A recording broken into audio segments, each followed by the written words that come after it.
Hello everybody, welcome to the latest edition of the Physics Corner. I'm your host, Dr. Christopher Sorolla, and this is a series of videos in which we show how to set up and solve simple physics problems.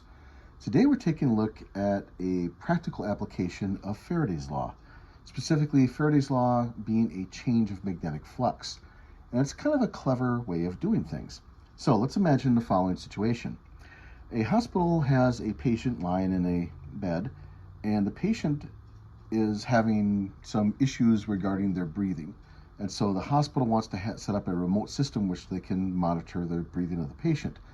Now there's a variety of ways in which to do this, but here's one.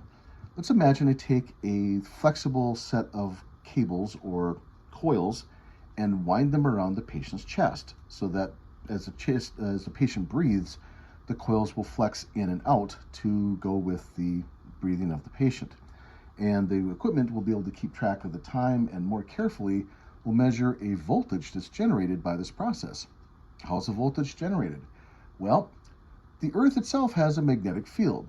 In this particular case, the magnetic field of the Earth will be a strength of 0.5 Teslas, and the direction of the magnetic field will be going straight through the patient at an angle of 60 degrees to the direction of the coils themselves.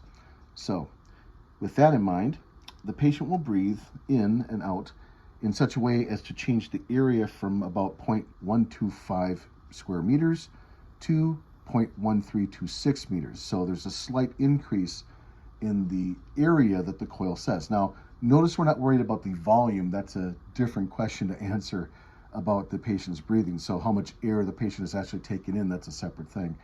But here we're simply monitoring the breathing of the patient. All right, and with this all in mind, if they also measure the amount of time it takes for the patient to breathe in, and to make this simple, we're going to talk about just the amount of time it takes for the patient to go from no breath to bringing in a full breath. Exhaling would be a similar thing, right, except of course it's reversed. And the equipment that's connected to this coil will measure the EMF that's generated. So strangely enough, we will be able to change magnetic flux in this process. Let's take a peek. So, EMF by Faraday's law is a change of magnetic flux over time, right? But what is the magnetic flux that we possibly have? Well, magnetic flux in general, in a situation like this, because we have more than one coil, we have 50 coils in this case, there's a number of coils, there's the magnetic field that's present, there's a cross-sectional area, and then a cosine of an angle between the direction of the magnetic field and the direction of the coils. All right? So the question then remains, what is changing? And how would you go ahead and set up and solve this problem? So again, we're not going to worry about the negative sign here. We're interested in the absolute value or the magnitude of the EMF. So let's just simply go ahead and say it like that. And so we have change of magnetic flux over change in time. Now, this change symbol, remember, means final minus initial, right? That's the meaning of delta.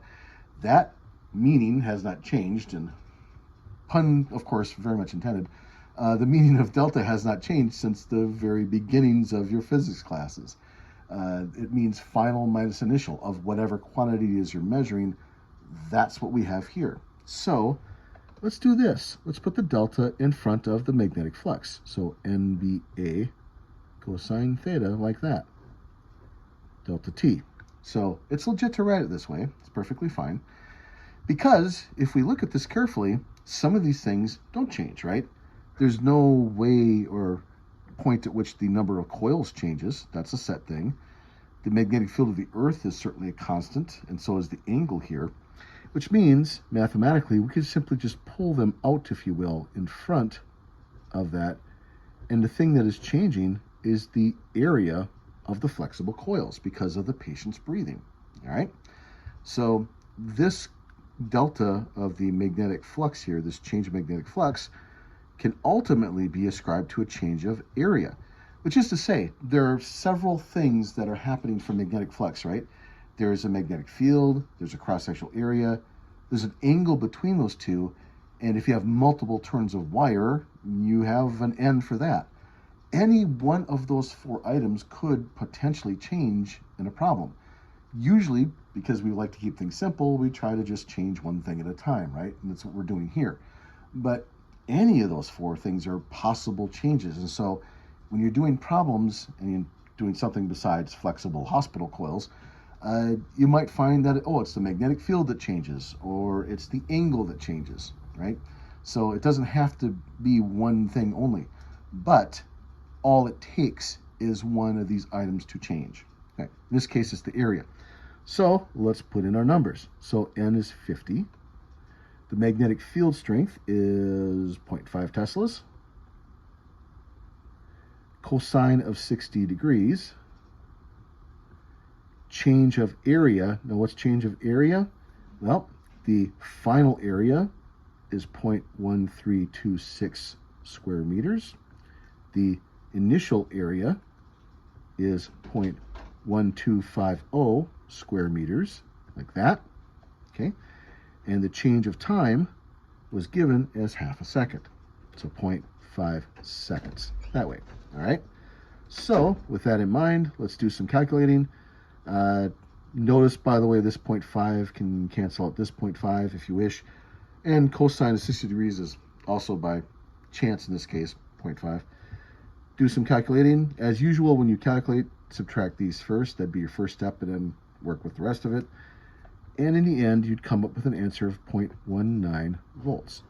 So almost 0.2 of a volt is generated. That's a large enough voltage to be monitored very easily by sensitive equipment. There's not a problem in doing that. That's certainly within the capabilities of that. And more subtle changes, of course. Now, again, this is an average case, right? This is the idea that the patient would start at this particular level of area and end up at another area. As you probably can imagine, not everybody's going to start and stop at the same sizes of the areas or breathe in the same amount of air every single time they breathe. So obviously this would go up and down as the patient did actual breathing, but it gives you kind of a flavor as the what can be done. And this is definitely something that's measurable. Okay, so interesting way to monitor a patient using the earth itself as part of the task. So our technical support is given to us by Sidney Gautraw and Sophia Turner. Funding for these programs comes from the University of Mississippi and University of Southern Mississippi.